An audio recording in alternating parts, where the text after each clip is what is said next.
السلام علیکم ویورز. جیسا کہ آپ سب جانتے ہیں کہ صبح عید ہے، تو سب کو ایڈوانس عید مبارک میری طرف سے. اور میں نے آپ کو عید کے حوالے سے میسیج یہ دینا تھا کہ عید الاضحیٰ یا عید قرباں میں مطلب پہلا کھانا جو عید قرباں میں ہمیں کھانا چاہیے وہ ہماری قربانی کا گوشت ہے. یہ مستحب عمل ہے. مستحب کا مطلب ہوتا ہے وہ عمل جس کو ہم کریں تو ثواب ہے، نہ کریں تو کوئی گناہ نہیں. یعنی ہم کرنا چاہیں ثواب کی نیت سے تو اس عمل کو کر سکتے ہیں.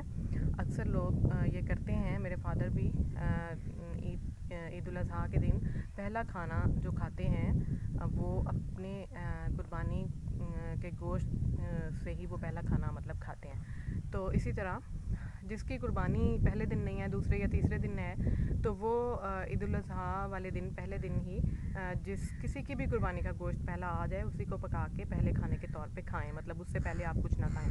کچھ لوگ اس کو روزے کا نام دیتے ہیں، تو اس کو روزے کا نام اگر نہ دیا جائے تو بہتر ہے، کیونکہ عید کے دنوں میں عیدین پہ روزہ رکھنا حرام ہے. اور ویسے بھی یہ روزہ نہیں ہوتا.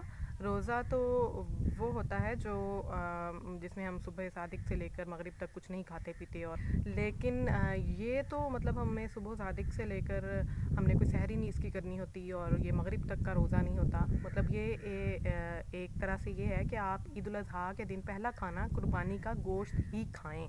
تو یہ ایک مستحب عمل ہے. اگر آپ کریں گے تو یہ اس کا ثواب ہے، نہیں کریں گے تو کوئی گناہ نہیں، یہ سنت بھی ہے.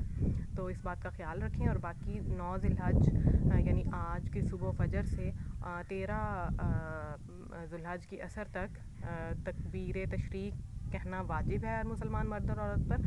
اللہ اکبر، اللہ اکبر، لا الہ الا اللہ، اللہ اکبر، اللہ اکبر وللہ الحمد، یہ تکبیر تشریق ہے. تو امید ہے کہ آپ سب تکبیر تشریق بھی پڑھیں گے اور قربانی کے گوشت سے ہی اپنا مطلب دن کل عید الاضحیٰ کے دن کا جو پہلا کھانا آپ کھائیں گے وہ قربانی کا گوشت ہی ہوگا، مستحب عمل سمجھ کے.